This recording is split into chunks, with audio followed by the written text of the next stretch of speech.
I fucked that up. Fuck! You fucked me up! Fuck me! Fucking put a bullet in my head and send me to the glue factory. You're fucking me right now. You're fucking me.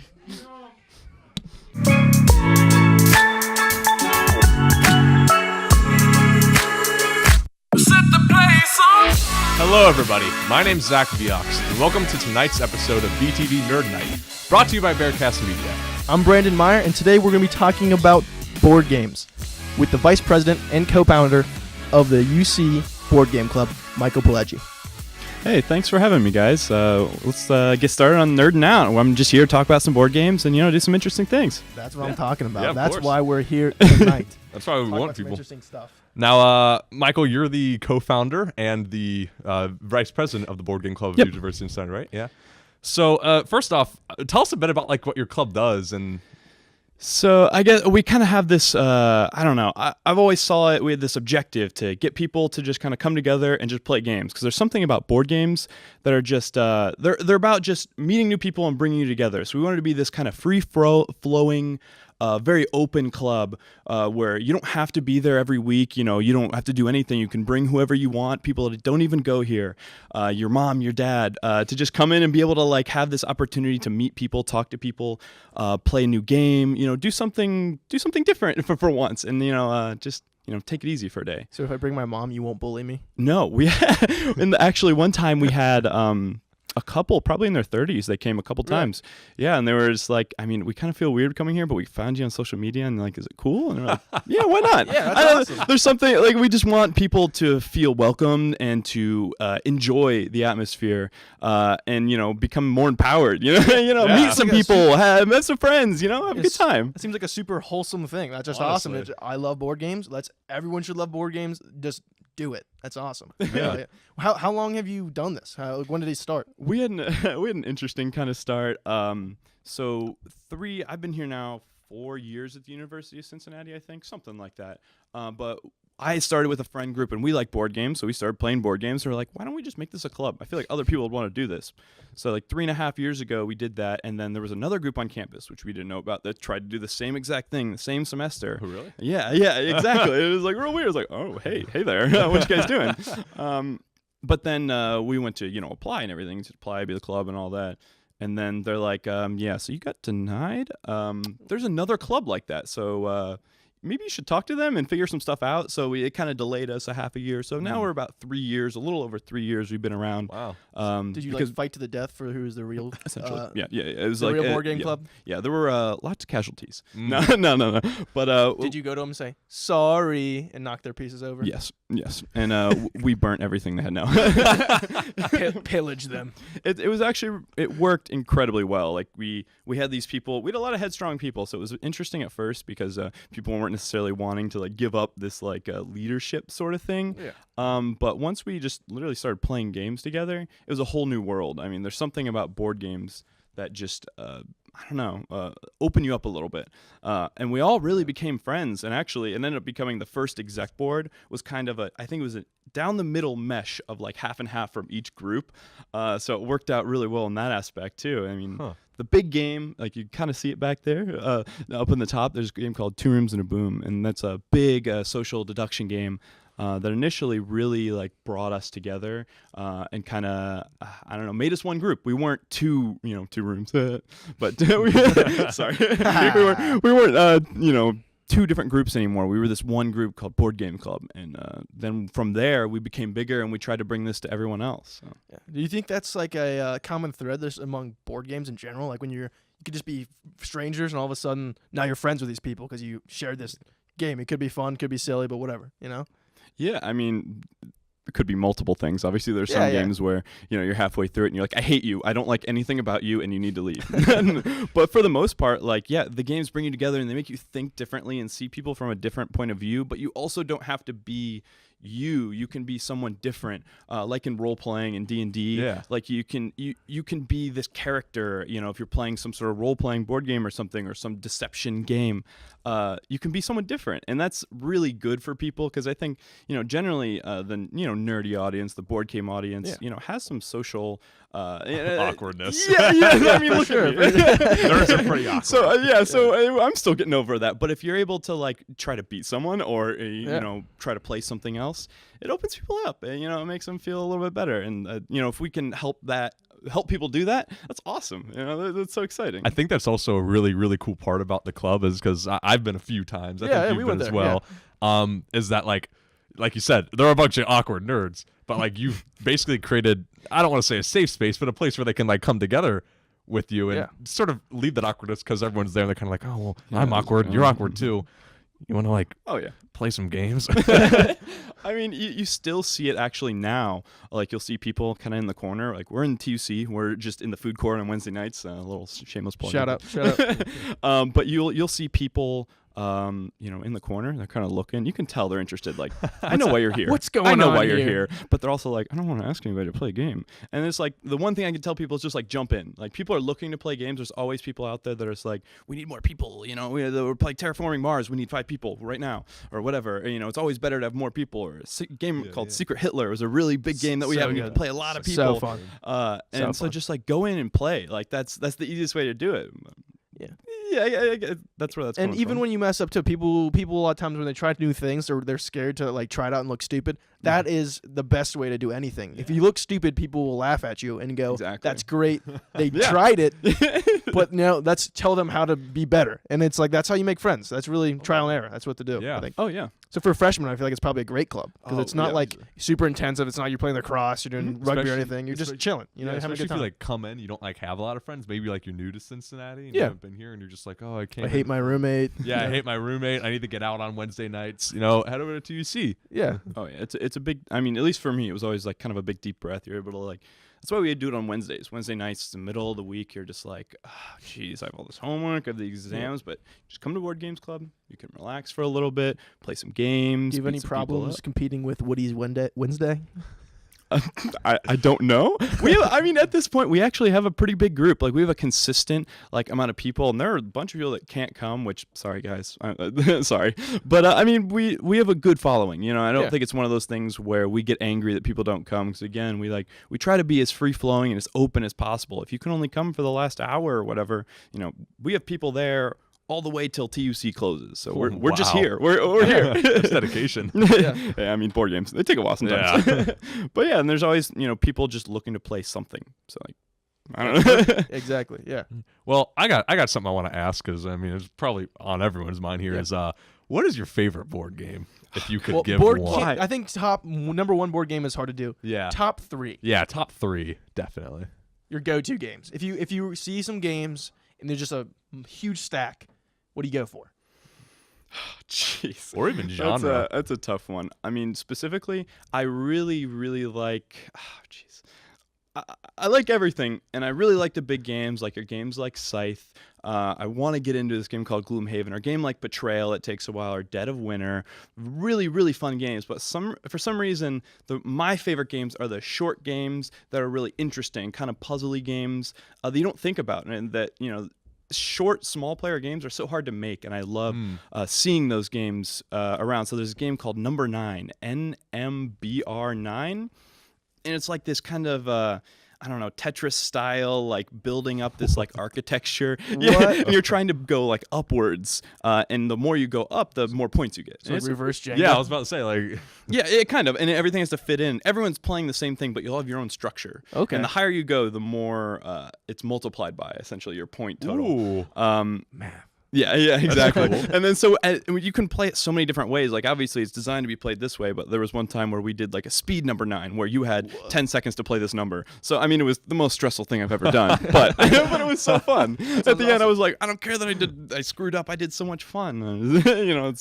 It's one of those things. What do you feel about like a game like Settlers of Catan? I feel like a lot of people that are into board games, sometimes they're a little like, that's the basic, bitch. Yeah. That's what everyone does. Oh, you also play checkers?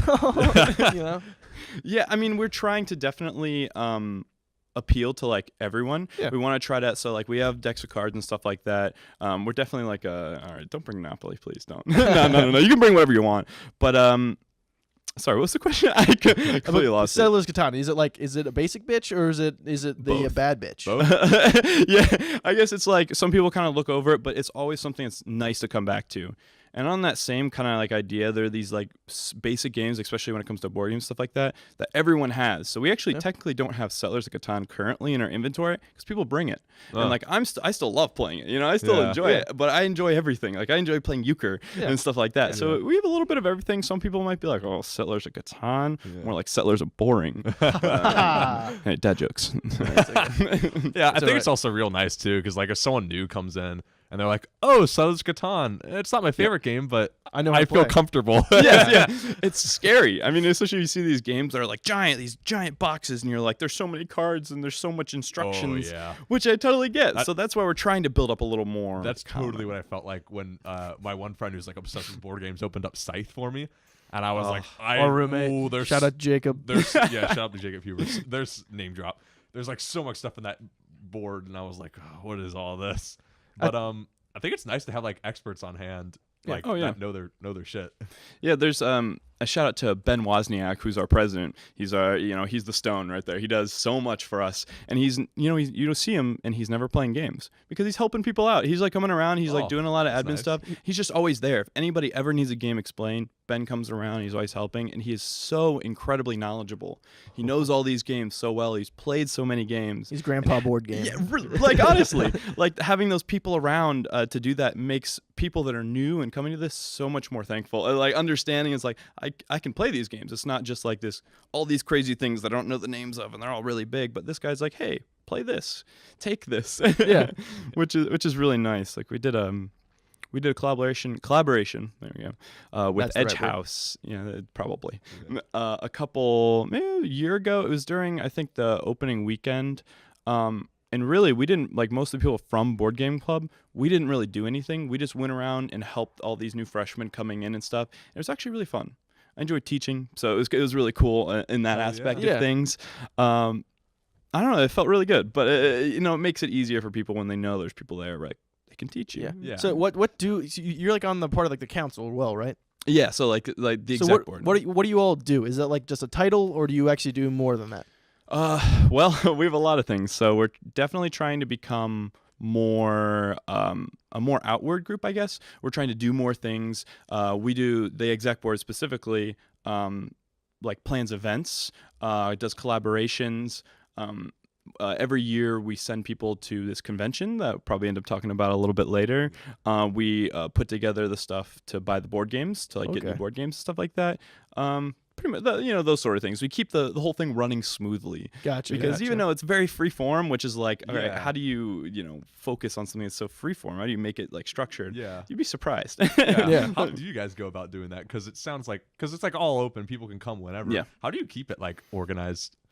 Organized, for lack of a better term. I mean, it's kind of, you take like the same style of it, like instead of like directly contacting everyone we know and all those people, we try to just be as broad as possible, put ourselves out there, and we are there. Like we're trying to put ourselves anywhere we can, and if you see that, like we're trying to get people to see it, but not be like, all right, you need to come. No, but give them, everyone that is around here, the option to see that and be able to come in. And so if everyone doesn't come in, that's fine. Like that's all right. We just have to kind of be all right with that, which is, I mean, we have a good amount of people. Like we're happy with what we have, but I mean, obviously we'd love more. We always love more people to come in and bring their own games and play games and stuff. Go to board game club on Wednesday nights in TUC. Please bring your friends. Do it. Bring your mom. Yeah. You ever go down to the Rook? Yeah. So downtown is the end of OTR, basically. There's cool. You talked about the Rook, but there's this little board game bar, and I wouldn't say it's little, but you can have drinks and play games, and they have tons of games. They have this giant inventory, a complete like wall of games, but we've won a couple times. So are board games better when you're sober or drunk? That's a very good question. It completely depends on what you're playing. Yeah, that's a good point. And you should be of age when you drink as well. Yes, that's for sure. We do not condone. What's the best drinking game board game? There's I think it's called Red something Inn. I almost said Red Roof Inn, which is literally literally a hotel. Yeah. It's Red something Inn, but it's literally about drinking. So it's like you get drinks. And Red things Dragon like Inn. Yeah, there you go. Red Dragon Inn. Hey, you got me. All right, everything's good here. So you can actually like mix that in, actually, drink. But I think social games are really social deduction games are very fun when you're getting a little bit drunk or something like that. Yeah, exactly.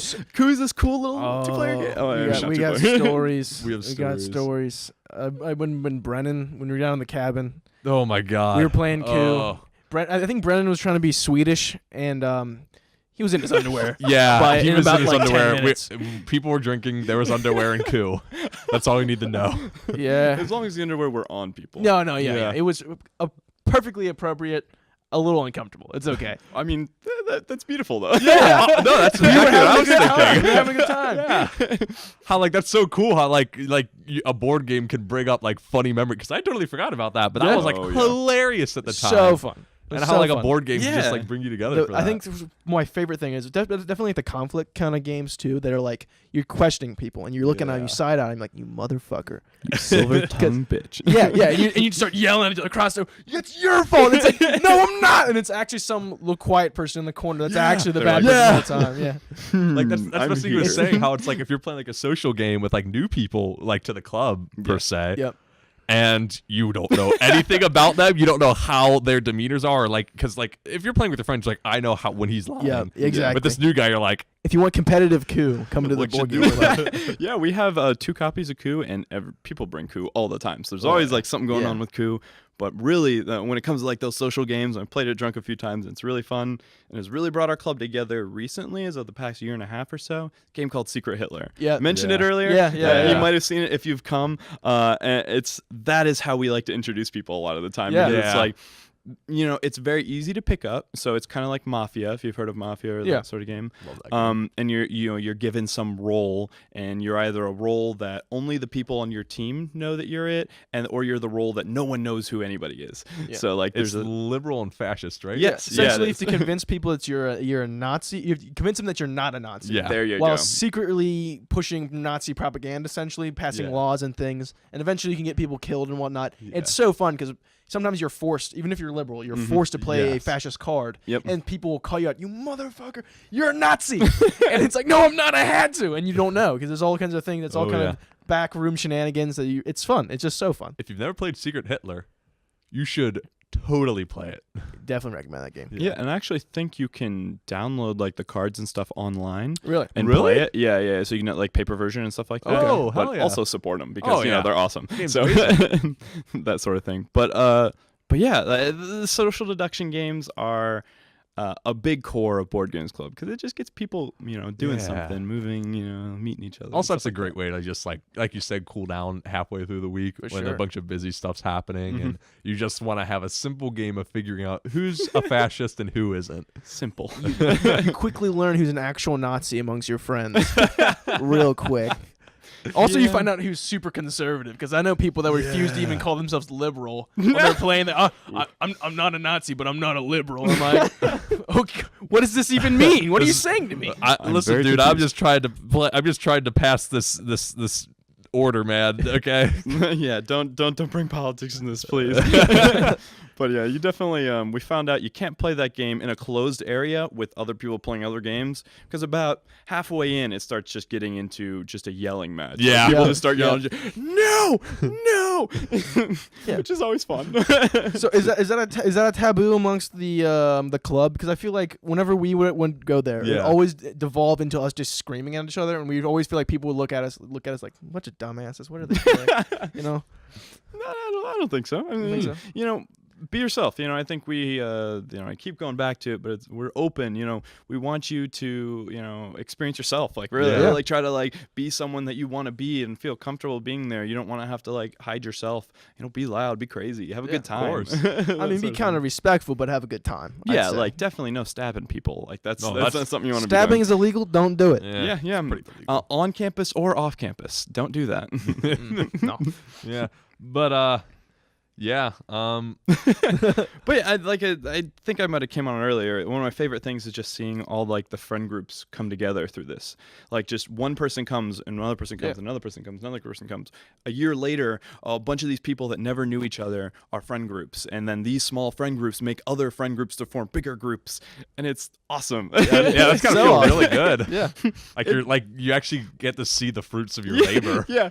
And TUC in the food court too, it's really cool because you have like this the food court is like down below and you can go up and look down on it. So sometimes I feel like I'm like looking down on this little world. Like I'm seeing it all like happen. I'll just take pictures while I'm out there sometime and just seeing like, I don't know, I just feel happy. What you built. That's awesome. Yeah. And it's obviously not all me. I mean, thanks to Ben, thanks to everyone else on our exec board and everyone that's been there for years. My friends that I've had since freshman year, all Ben's friends. Now I'm friends with Ben, so and then we're friends with all of them. And the people that have been coming in the last year, the last 2 years, the last 3 years, all these people now aren't these like, you know, what year are you? Where are you from? What do you do? We're all these board gamers. It's like, you all know each other now. That's really cool. Yeah, it's weird. Do you ever see like freshmen that like they're clearly freshmen when they become friends, and you can see them evolve throughout the semester? Oh yeah, I feel like that's got to be so satisfying. So cool. Yeah. You just see them. One of my favorite things is 1 year we had I know we've done it once or twice now. But during orientation, I don't know if you guys remember orientation. Oh, yeah. It's an awkward time. Yeah. Especially coming from Northeast Ohio. I knew no one down here. Yeah. No one from my high school went here. But I was on the other side of things where my second, third year, I had, was representing Board Games Club at like there's like a bunch of clubs at orientation. Yeah. Like, I remember that. Look at all these people and stuff like that. And like seeing like just like the scared look on people's faces sometimes was like, but then that's when you take advantage of them and say, join us. or you take advantage of them and you go, hey, we literally just play board games. This is what we do. We're not like mountain climbing or fencing. I mean, or anything. cool clubs for sure. Oh yeah, but it's definitely more chill. Oh yeah, because we've done fencing too. We did fencing before. I was sweating my behind off. Good catch. Yeah. No, but you could always tell like the people that were into board games. Like you'd see them looking around. Generally, it's a type of person. We have a wide variety of like when it comes to like physically what people look like. They're so different, which is so cool. But you can always tell the people that are like looking around and they see board games. All the awkward nerds. Oh. Yeah, and they have that awkward like look to their face, but they lock onto board games and they're like, I'm gonna go over there. And then you just sit and talk to them for like 10, 15 minutes or whatever. Yeah. Here's a thing. Have you ever had someone that wasn't an awkward nerd that was like so like social, like the complete opposite? Super Chad. Yeah. There are definitely those people. Really? Yeah, absolutely. There's a few people, currently that go all the time that you look at them and you're like, why are you here? Like you're not a nerd. Your like, jawline could cut me. Yeah, Why? like you're beautiful. Like, oh my gosh, you're jacked. Or it's like, you're gonna go play baseball after this? All right, whatever. I mean, it's fine. Yeah. No, but that was the coolest thing. Like it was like, I mean, it might be a weird thing, but like when you're thinking about board games, like you're like, oh, so it's like 90. Sometimes we get the question too. It's like, are there any girls there? So yeah. And there are. And we actually have like I wouldn't say it's even, to say the least, but there's a good amount of girls and guys. Like it's probably, I don't know, maybe like a 2 to 5, 2 girls to 5 guys, that sort of thing. Yeah, and it's cool. Diversity. Yeah, and with anything, we don't expect people to look like anything, or even though it's like, I don't know. Yeah, it's really nice to like coming from like a like sort of place that is inherently nerdy, board games. Yeah. It's nice to have things that don't fit that stereotype. Like Yeah. people come in that do not fit that stereotype whatsoever. It's refreshing. It's very refreshing, yeah. And like, you're put through different things that you see, like learning community and stuff like that, to try to find these friends in different groups. And it's so hard, but like board games, like it's one of those things where it's like, this is the type of person that I can hang out with. Yeah. I don't think I hang out with anyone in my LC from the original group. Yeah, I have a couple. Yeah, maybe a few, but it's like, but I think joining clubs like that, exactly, that's same interests, probably the same kind of personalities. You just blend well, and it's just great, I think. Yeah, it's awesome. Similar interests. So, before you mentioned something about like you're growing this community. Have you ever had any ideas of like events to like work on as a community? I mean, lots of different ideas. Oh, yeah. We've done things in the past, like a big thing obviously for like gaming and stuff like that is do tournaments, put each other against each other and do different things. So like a euchre tournament, we've done multiple euchre tournaments in the past because most people here know how to do cards and stuff like that. Yeah. We have a lot of Magic the Gathering players. we actually have like a set group of players that pretty much come every week and just are always playing Commander. So like if you play Magic the Gathering, you're not going to the Magic Gathering Club, or I think it's a different day actually, feel free to come down and play with the people that we have here. The question is Magic better than Yu-Gi-Oh? I would say yes. As someone who played Yu-Gi-Oh when I was younger, we got a Yu-Gi-Oh fanatic right here. it's all right to be wrong. It's okay. I love the game, but I understand how bad it is. There's something beautiful about it though. Oh, there's something very cherishable about Yu-Gi-Oh. But yeah, I mean, there are people that play chess in Board Games Club too. Like, pretty much, yeah. Wow. I mean, it's a board I wouldn't game. expect that actually. Dude, remember that we used to play like hardcore chess. Oh, that's right. Do you guys have Chaos Chess? I have a friend that has Chaos Chess. We don't have Chaos Chess. That's the one with the cards and everything. Yeah. You do It is different things. brutal. Chaos that's Chess. scary to me. It's kind of. It's really fun. yeah. I'm horrible at chess, but it just made things way more interesting for me. And I've never been like chess. I like chess. It's an interesting It's concept. like you have strategy. the It's good. chessboard, and you have like a deck of cards you play with. Yeah, So it's like a card game mixed with chess. Yeah, and it basically affects the rules essentially. Yeah. So it's like, oh, you cast fireball or something like that. Yeah. You can place it like on a point, and it kills like every unit in that certain area or something, or it turns pawns into something better. Yeah, Things yeah. like that. It essentially turns like chess into this, I almost said strategy game. Yeah. But like this, like, I don't know, weird tabletop game. Like Yeah. it turns it into something completely different. Yeah. It's not Changes just like the- straightforward chess. Oh yeah, So it fun. definitely changes like the narrative Yeah. portion of it. Yeah. Like it kind of gives chess flavor. It gives chess. Yeah, it gives chess. Everyone sees chess and they go, okay, that nerd's playing it. Okay. Like, boring. But then you see people screaming at each other, throwing cards down while playing chess. And you're like, exactly. wait, what's going on? Excuse me. Yeah, you're not allowed having that much fun playing chess, nerd. You know? Titans ascot. Oh, excuse me. The chicanery. But yeah, that's I guess that's kind of a good idea of what we are, and community and who the different people we want, which is anybody and everyone. Yeah. Yeah. But you saying you're talking about events though? Was something specific you were talking about before? So we went through. We did a euchre tournament. We've done MTG. Well, we haven't done MTG. We want to do an MTG tournament. In the past, we did like D&D one shots. Okay. Because we have multiple different DMs. Shout out. Yeah, exactly. We have multiple different DMs that go to Board Games Club and stuff like that. So we kind of came together with those DMs. We're like, hey, let's do some one shots. We did like 3 or 4 different one shots, like different groups all at the same That's time. awesome. Yeah. There were a bunch of people that never played or wanted to play and stuff like that. And we want to do that again. So we want to collaborate a little bit in the Yeah. future, maybe I know- with D&D Club and stuff. I know some guys even in like the business college. They come up to me like, hey, like, because most of the time, whenever like introduce yourselves, I just say I do D&D just because no one else is gonna say that. Mhm. Most of the time in business college, people are like, what? But like I'll get a few guys like, oh, you play D&D? I used to play D&D. I can't anymore because none of my friends do. Whatever. Like, can we play? And I have a guy in one of my classes right now. We probably gonna be guests next week when we're playing. Yeah. Yeah. You just it's so fun. Yeah. Yeah. I mean, that's where a lot of people, for their first time, like, were introduced to D&D was through Games Club, because they had heard people that had played it, and like people talk about it, and people get all, there's a lot of games that are similar to D&D in Board Games Club. There's actually some that are made by the same company too, so it's like you get that flavor of it, and you're like, all right, well, now I'm kind of interested in this thing, and other people are interested in this thing. Yeah, and some people they don't have friends, like I said, they don't have friends to play with. So like board game would be, would be perfect. It's like perfect. Those are the type of people you need. Yeah, And it's right. like also finding a DM sometimes can be hard. You're just like, I just want someone to help me play and figure this out. Exactly. Yeah. Yeah, finding the DM is the hardest part, I feel like. I know, because they have to put so much work and effort to it, and everyone else is like, I'll play.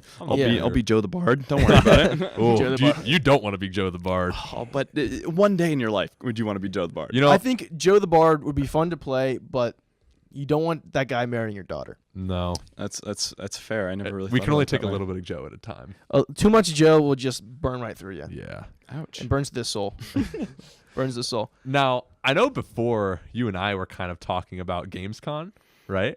Gen Con. Gen Con, that's right. So yeah, definitely. So how does that tie in exactly to board games as a whole, really? Because you said it's kind of like the board game mecca. So it's Board like game Mecca. Yeah. Yes.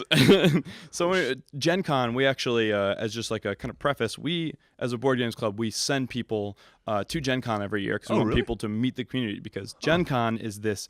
It is board games. Like this is the worldwide, international place that everyone comes together to play board games, and Wow. the entire industry's there. Big companies, small companies, anybody that makes board games are going to be at Gen Con. You know, we have 60,000 people a year go to Gen Con. That's It nuts. sells Awesome. out. That's like a stadium. Yeah. People. It's Oh in my God. Indianapolis every year, That's and not it too far takes away, though. over Yeah, not the too far. entire convention center, which is giant. Yeah. Convention center is huge. Oh yeah, it's very large. And then it also takes over part of Lucas Oil Stadium, if Okay. you know where the Colts play. Oh, It's really? Right, it's right next to it. Oh, it's like wow. up to the side of it. Okay. And all of the hotels are sold out and everything.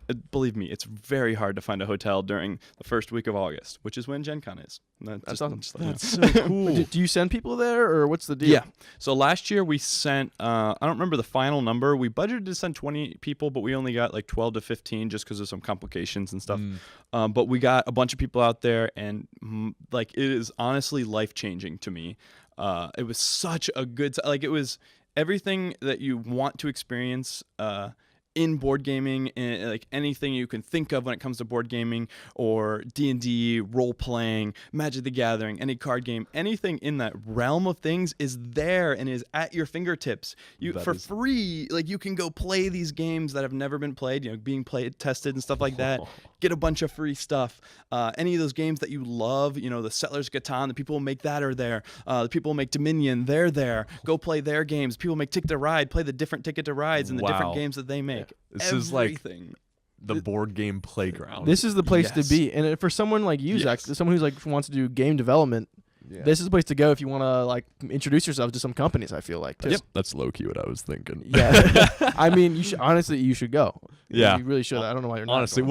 well, what we were talking about before as well is how you guys were talking about maybe play testing new games that were coming up. Yeah. So, and this is definitely the first place to go to. Like, you know, this is the 4 days of the year that the entire industry is in one place. So you can find all of them. You can talk to all those people to go test their games. Or if you have a club like UC's club, you know, board game club, you know, we can get in contact with them. We have a good group of people. We have a lot of people.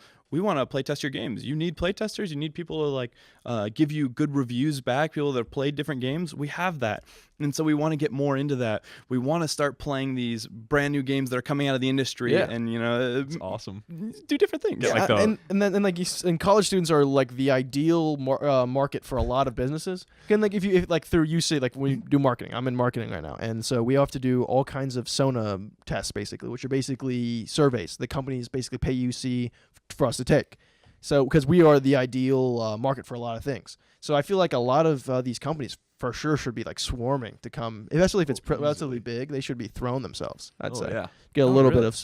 I mean, also like college students are impressionable. We're still at that point. So like, you know, this is the perfect point. Be like, I mean, this is free. Here you go. Do this. Learn about this. Play this. Yeah. And that's what we want to do. And that's exactly why we send people to Gen Con, because we want them to have this experience. This like it sounds like it. It is an experience, and it's incredible. Like the different things that you do and the people you see. Like there are cosplayers everywhere. Because you think about it, these are all the people that do role playing all the time. Yeah. Any Exodia cosplayers? Oh my! I don't remember from last year. If someone did an Exodia cosplay, I can't even imagine. You need 5 people for it. You need 5 people for it. Everyone's an arm and a leg. Just it's like Megatron.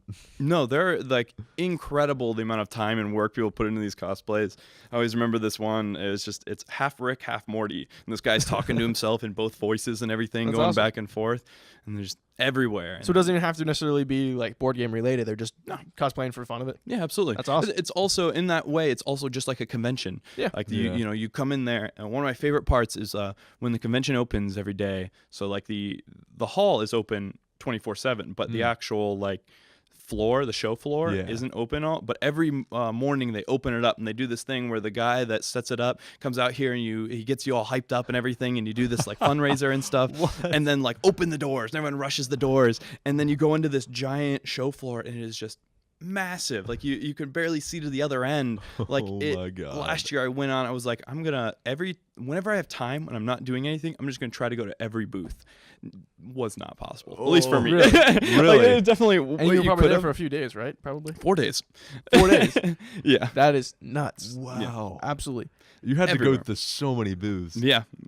I mean, there are these like tiny little booths that are like, you know, little 5x5 area, which we actually bought a game from one of those, and like it's so cool. Is like an indie developer kind of guy. Yeah. So like there are 2 guys there sitting at a table with a game, and it's like, hey, I designed how the game works. And he's like, the other guy's like, I'm the artist. I designed how this game looks. And you're just talking to these guys about like all the money and like how the time and everything and their heart that they put in these games. And That's you're like just awesome. playing it with them. And, Yeah. like, Yeah. these are the people that know the game. Like tell like they created this. But that was awesome. But then you also go to the giant companies that have like, 100 by 100 booths that are just like have everything and have these super cool art pieces and like big old like inflatables and everything, and you can like they'll have things hanging from the ceiling and you'll be like, oh, that's where that is. And the different companies that sell like used games and stuff, and the different card traders and everything, and there's specifically sections for just like art. So like there's people that do like role-playing art, D&D art and stuff like that. Okay. This is a great place for them to come because That's so cool. yeah, the D&D people love buying that stuff. They love Oh, having yeah. these inspirations.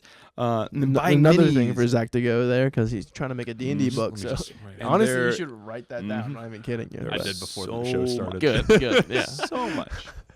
Yeah. Also, dice. I know you probably Oh. don't need more dice. You can never have too many dice. ChessX has like 4 booths around it, so just to make sure you hit everyone. And they have like the recycled dice and everything where just like, take a mug and just go in there. That's $5. There you go. What? Yeah, exactly. And What? stuff like that. And then People there's give like, their dice away. yeah, I mean, I think a lot of them are factory seconds. So like, yeah, they get Oh. bubbles in them or something like that. But then there's like your metal dice shops and stuff like that, or just like custom dice shops. There's like, There's I like a couldn't guy- tell you how many there are. It's like a That's guy nuts. like at a forge, just like pulling it down, making metal dice on the spot. Yeah. Crazy. You walk in, there's smoke billowing, some dudes with a hammer just Yeah. hammering away at your dice. He's like, "Hey, you want a dice here, pal?" But Okay. I think that's like insane. Just like how all these people go there like for board games. Yeah.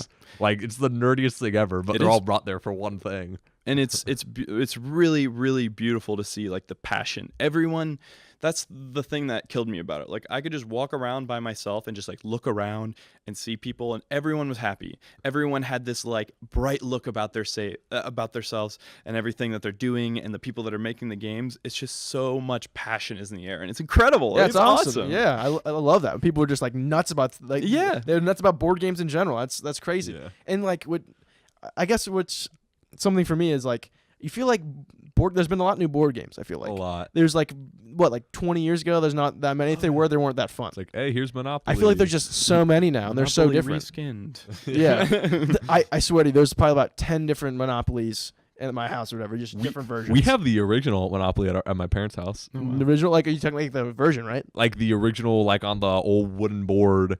Yeah, with yeah. like the first like looks like it's made out of tin. It's probably like not safe metal. it's actually. uranium. Yeah, that's gonna do something to you. Yeah. You should probably check yourself. but it's like awesome to see how much we have grown in board games, because it's like it's the whole business of making people have fun, like you're Yeah. saying, and like seeing that passion in people's faces.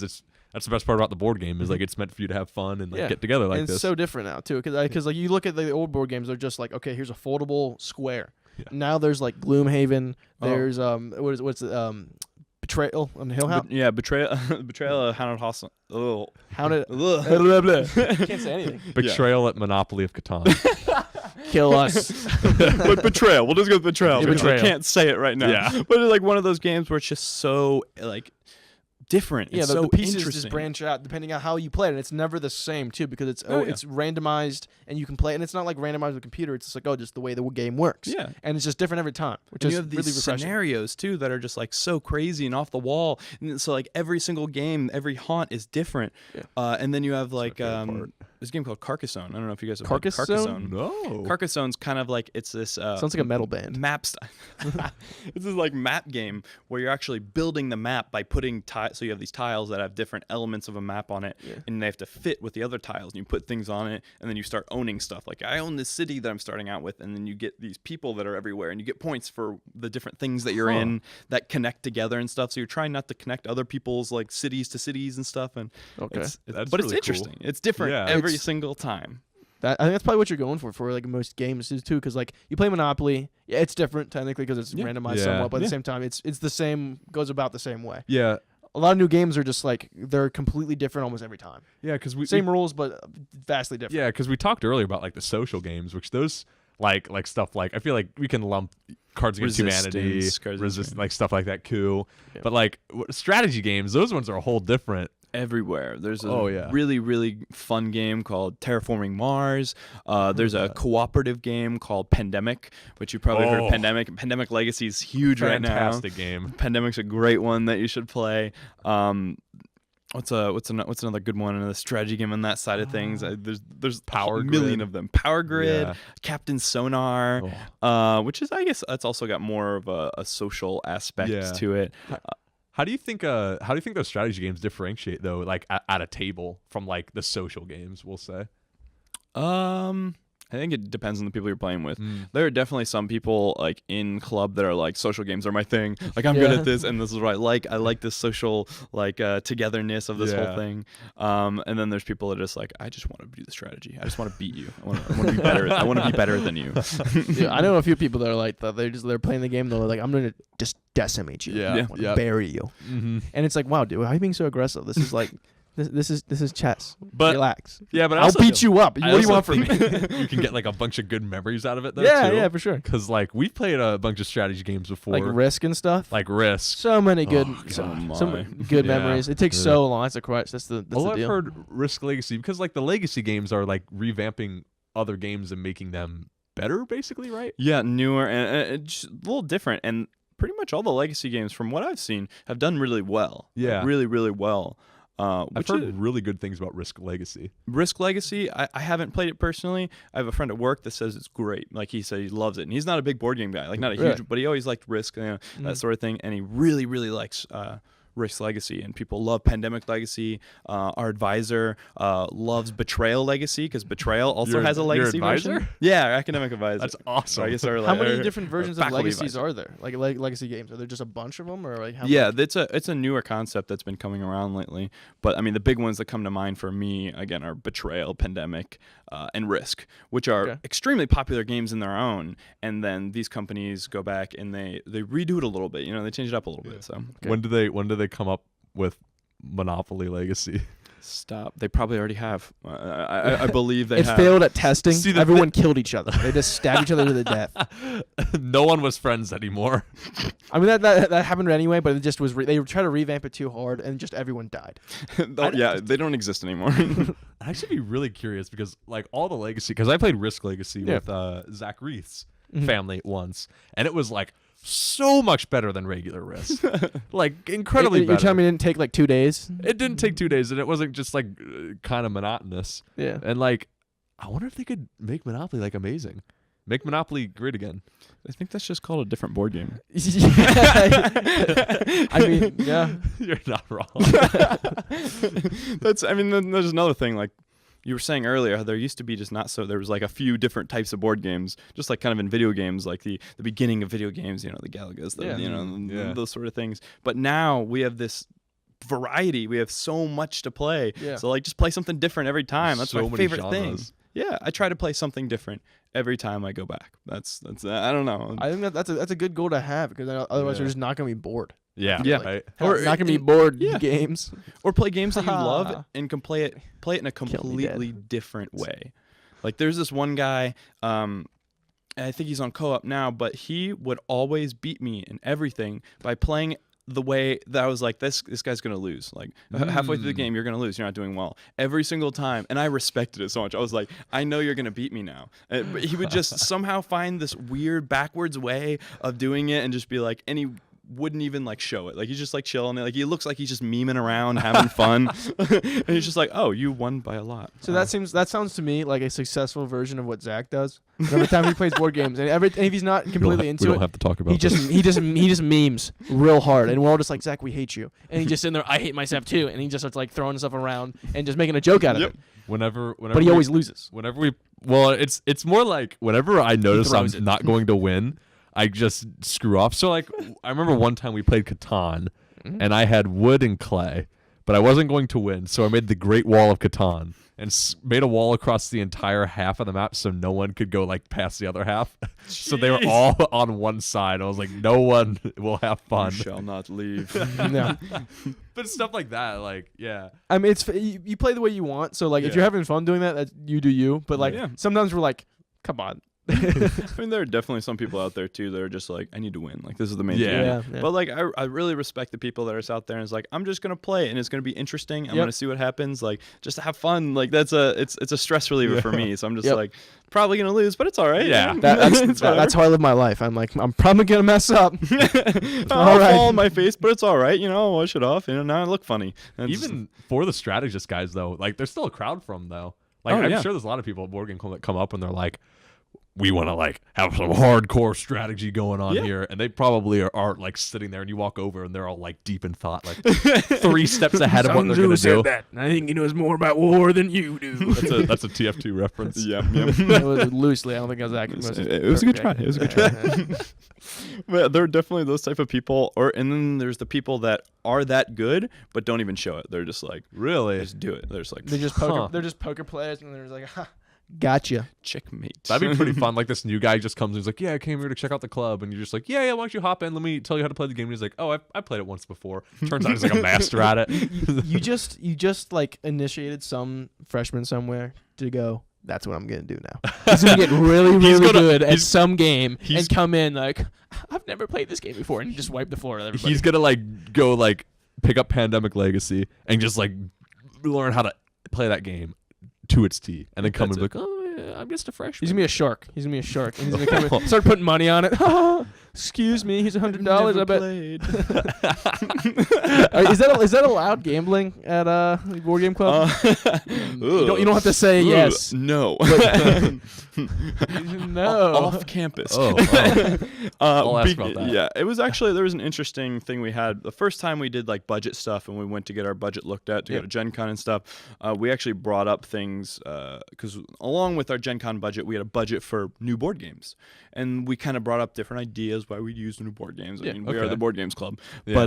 But, we were like, oh, we could have tournaments and stuff and people could win things. And they were like, everything's fine, but you can't win things. Like, that's a hard no. Oh. Really? Because we're using their money and it's the university's money. So you can't just give away their money? It's against the bylaws. So that makes sense. Do you ever have trouble like getting money? Because they're going to be like, I feel like UC's stingy in a lot of ways. So if you're like, hey, I need money for games, they're like, why? We love you, UC. They were. Thank you for love paying. Thank you for everything. $5,500 a year is pretty nice. Whoa. Use up to that or whatever it is. But last year was the first year we really went big into budgets. So the Gen Con budget, when we went in there, it was actually initially it was like you were kind of tense and everyone was kind of looking around and like thinking and talking about it, just going back and forth. And like specifically one guy was like, I don't know. I mean, it might just sending him on like someplace. Then another guy just comes by. He's like, I mean, it's like sending the Ren Club to Ren Fair, and then everyone's like, "All right, yeah, we're passing it." And it's like, so it actually wasn't too bad. And even with the board games, they're like, "Yeah, I mean, this is what you do every week. This is your club. This is the club. Yeah. This is what this is." So like, we're not buying like crazy shit or like going like crazy places. We're going to the places that we can show our members what we are, what can happen, where you can go, meet the industry, meet the people, play the games, do everything. And I guess that begs the question too: how do you choose who goes to go to I was thinking that the convention? Yeah, it's an interesting thing. We definitely are trying, especially last year was the first time, so we kind of send people. But this year we have a ton more people saying they want to go and everything. So we want to send people that have never been to Gen Con because we want the very first people to go are the people that have never experienced this crazy thing that we love so much and we're so passionate about. Because myself, I'm going to be going no matter what. Yeah. I'm going again, even if it's on the budget or not. I love it. But we want people that haven't gone before and have been with the club. There will probably be people that have only come to a few meetings, stuff like that, but as long as they're passionate about it, we want first to send the people that have never been, and then the people that have been there the longest and are active and stuff like that. Again, we don't take attendance or anything. That's not like what we are, but we want people that recognize that dude. He has like people that are fun active. Yeah, that sort of thing. And before people that would take advantage of the situation, I feel like. Too. Yeah.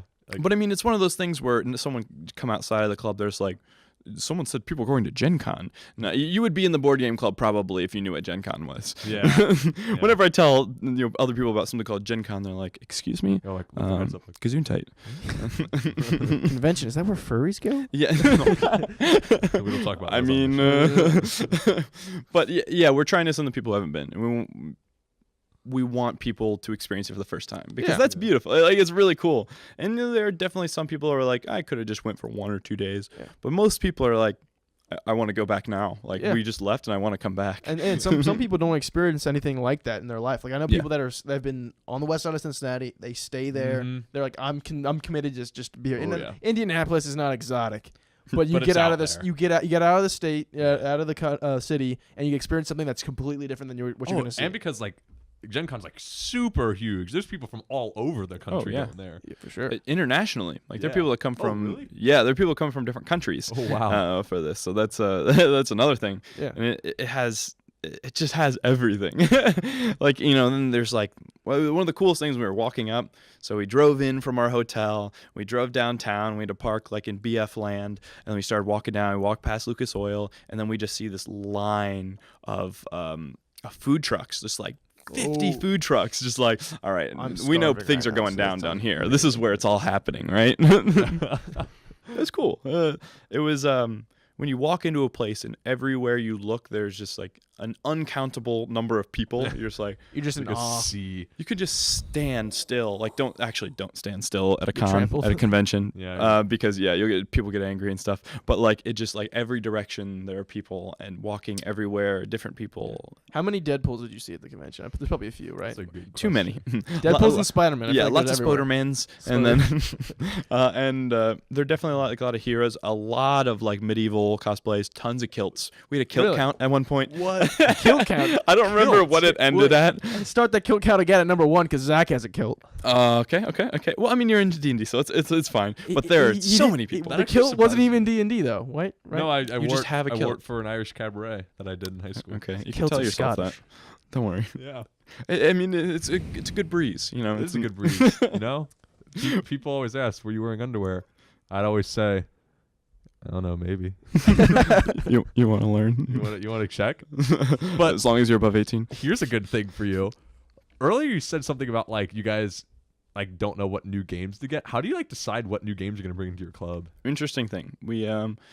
We definitely we have exec meetings roughly bi-weekly, and we like people actually to come to them and listen to us and everything, and we want to just kind of get the feel of what people play. So we always kind of take an idea of what people are playing, what people are bringing, and like should we get those games or do we already have enough of that from people bringing them? Okay. But we try to just get new strategy games that are new in the industry or old ones that are classics and stuff like that, because we're still definitely building. We've only had like a year and a half of building games, so we need more and more. We have a full cart's worth, but we still need more. But we want to also get some games that are open for anybody to play, games like Stratego. There's a cool little like puzzle card game called Set. It's really simple. It's like a number game, pattern game. But then also the crazy ones like Scythe. I'm probably not going to get Gloomhaven, but it would be nice to have. But games like Betrayal, games like Pandemic, and we try to get as much as we can. So like get some expensive games that are really strategy friendly, and then also some cheaper games, some decks of cards, some chess boards, and then some in the middle. So kind of everything, and we just kind of like ask people. That's cool. So during the community. Yeah. Exactly. What do people play? What do people want to play? Like, tell us. Like, let us know if you have anything for us. Like, if you've been coming to the club for a while and you just want to tell us something, you have an opportunity, you have an event, you're another organization is like, we want to do something with you. Tell us. It's hard enough for us to find people. This semester we've just been kind of like, all right, let's do it. Let's go find people. Let's go do things. Let's do collaborations. Let's get better. Let's get bigger. Let's get more excited. You can't just yank people off the street and say, play Pandemic with me. Come on, learn. But yeah, so it's one of those sort of things, I guess. Yeah, that's pretty nice. You ever pay attention to like the Kickstarters? Because I know some games. It wasn't Isaac. Binding of Isaac 4 Souls was on Kickstarter, I think something like that. Do you ever pay attention to those? Definitely.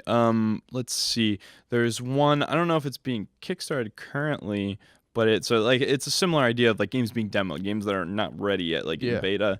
But like a friend had bought a game as a Kickstarter called Zombicide, which is this giant game, and it's got tons of minis for like a super cheap price. And we look at those sort of things. It's a good way to like kind of see what's out there. What's coming. What about Yawain or Men of Many Cloth?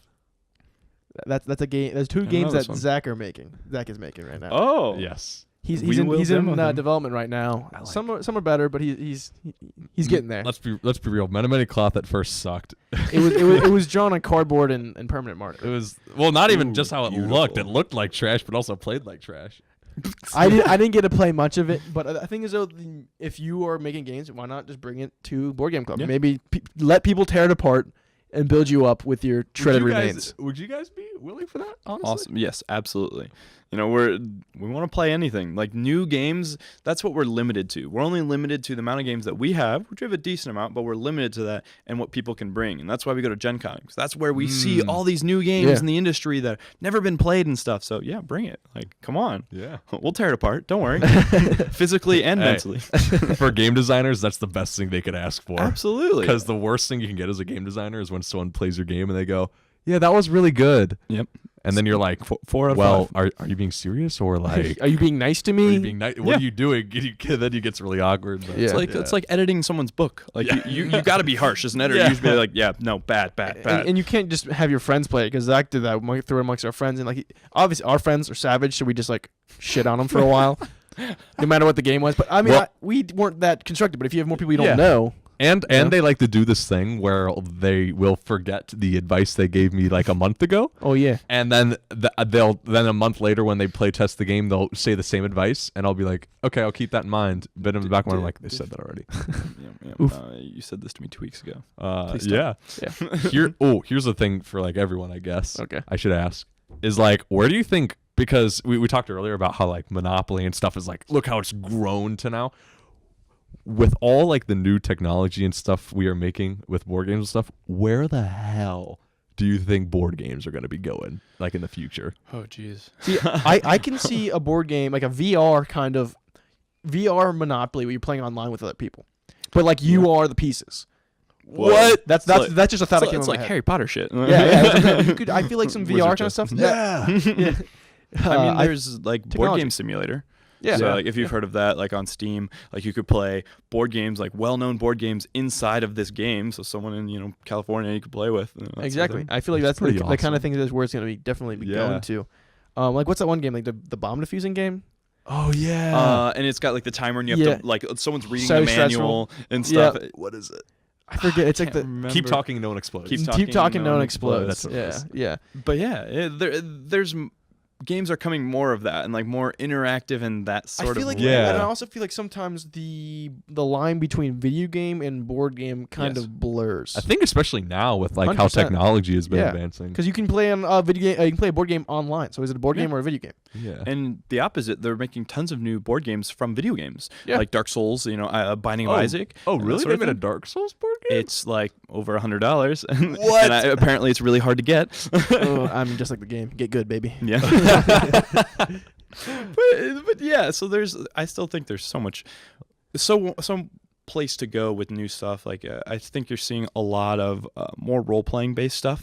So like Betrayal specifically is one of these games that you have all these scenarios, these written scenarios, but that also have board game aspects to them. So like you play the base board game and then this thing happens and then you have this new weird scenario, role-playing scenario, and then you play a different part of the board game, and you're always playing the board game differently based on these scenarios. Like Gloomhaven kind of in a way is like that. So like there's all these games that are kind of getting into that and that are selling really well. Really well. That's actually really interesting to see how like you said, role-playing games seem to be the more up and up right now. Yeah, I do feel like that in general, because like people playing like D&D and things like that, and it's like it's becoming less of a stigma to pretend. Yeah, I think it's against. becoming a lot less like people look at it and go, ew, role play? I think people are now like, what is this As long untold as you're treasure? As long as you're not running around with like a foam sword pretending to be a king. Listen, I've wanted to do that for a while I now. know you have. And I'm like Yes.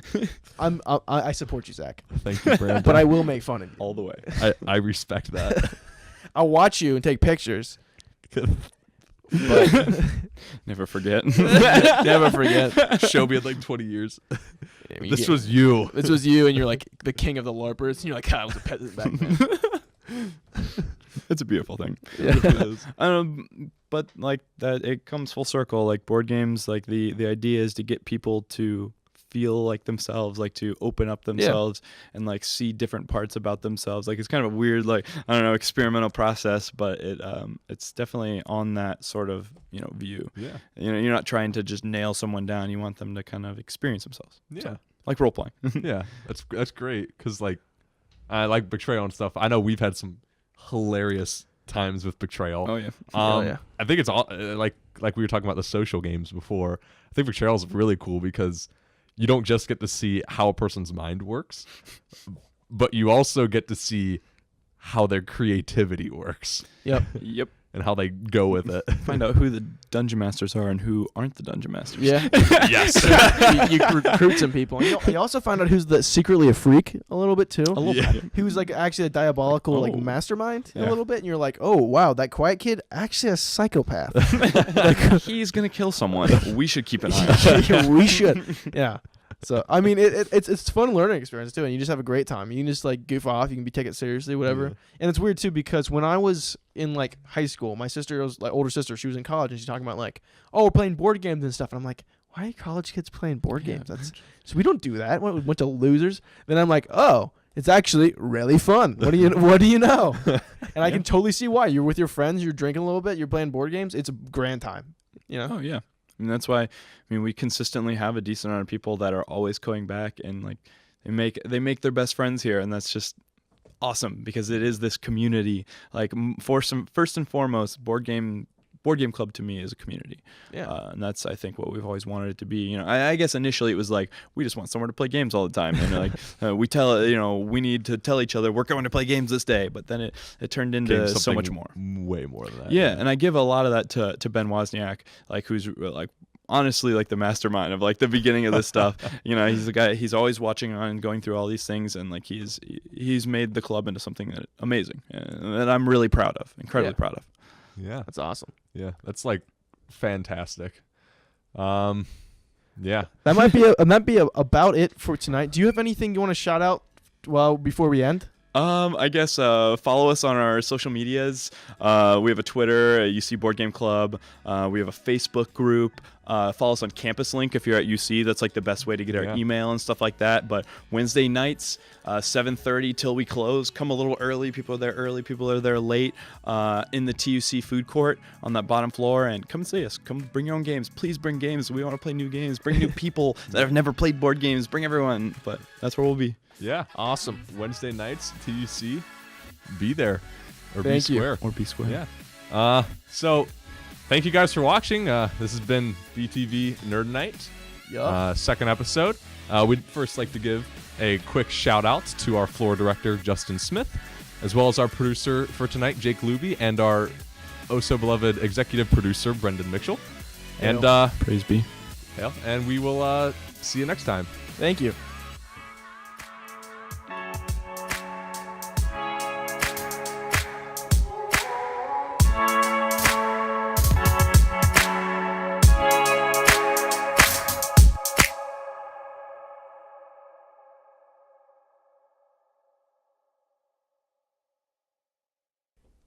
Jazz hands.